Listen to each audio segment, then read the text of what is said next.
ওয়ামা খালাকতুল জিন্না ওয়াল ইনসা ইল্লা লিয়াবুদুন। আমি আল্লাহ সব কিছুর মধ্য থেকে আমার বান্দাকে বলেছি, আমার বান্দা আল্লাহ তাআলার ইবাদতের মধ্যে মশগুল হবে।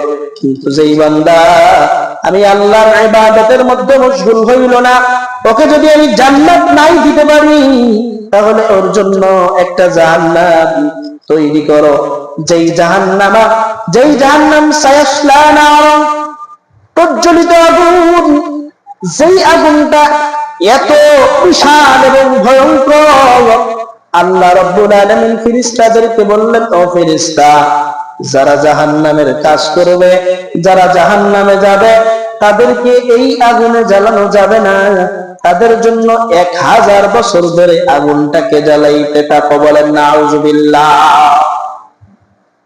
1000 বছর ধরে আগুনটিকে জ্বালাও। ফেরেশতারা আল্লাহর কথা শুনে 1000 বছর এই জাহান্নামের আগুনটিকে জ্বালাইলেন। জ্বালানোর পর আগুনটি হয়ে গেল নীল। কি হয়ে গেল? সবাই একটু আওয়াজ করেন, কি হয়ে গেল? নীল হয়ে গেল। এই আগুনটি নীল হওয়ার পর আপনারা দেখবেন, যারা গ্যাসে রান্না করেন, গ্যাসের উপরে একটা আগুন জ্বলে, নীল একটা বর্ণের আগুন। নিচের আগুনের থেকে ওই গ্যাসের নীল আগুনের পাওয়ার বেশি না কম? বেশি। এই আগুনটা নীল বর্ণের হলো, আল্লাহর সামনে উপস্থাপন করলো। আল্লাহ, আগুনটা নীল বর্ণের হয়ে গেছে, এখন কি করব? আল্লাহ তাআলা বলেন, যারা আমার ইবাদত বন্দেগী করবে না, যারা আমার দাসত্ব করবে না, তাদেরকে এই নীল আগুনে জ্বালানো যাবে না। এই আগুনটাকে আরো 1000 বছর ধরে জ্বালাও। ফেরেশতারা এই আগুনটাকে আরো 1000 বছর ধরে জ্বালাইলেন। জ্বালানোর পর এই আগুনটা হয়ে গেল অন্ধকার কালো। কেমন আগুন? নবীজি হাদিসের মধ্যে বলেন, জাহান্নামের পাশের থেকে প্রায় 500 বছর দূরের রাস্তা থেকে যদি কাউকে নিয়ে যাওয়া হয়, তাহলে এই ব্যক্তির কলিজাটা পুড়ে ভুনা হয়ে যাবে। 500 বছর কি একদিন আর 2 দিনের রাস্তা?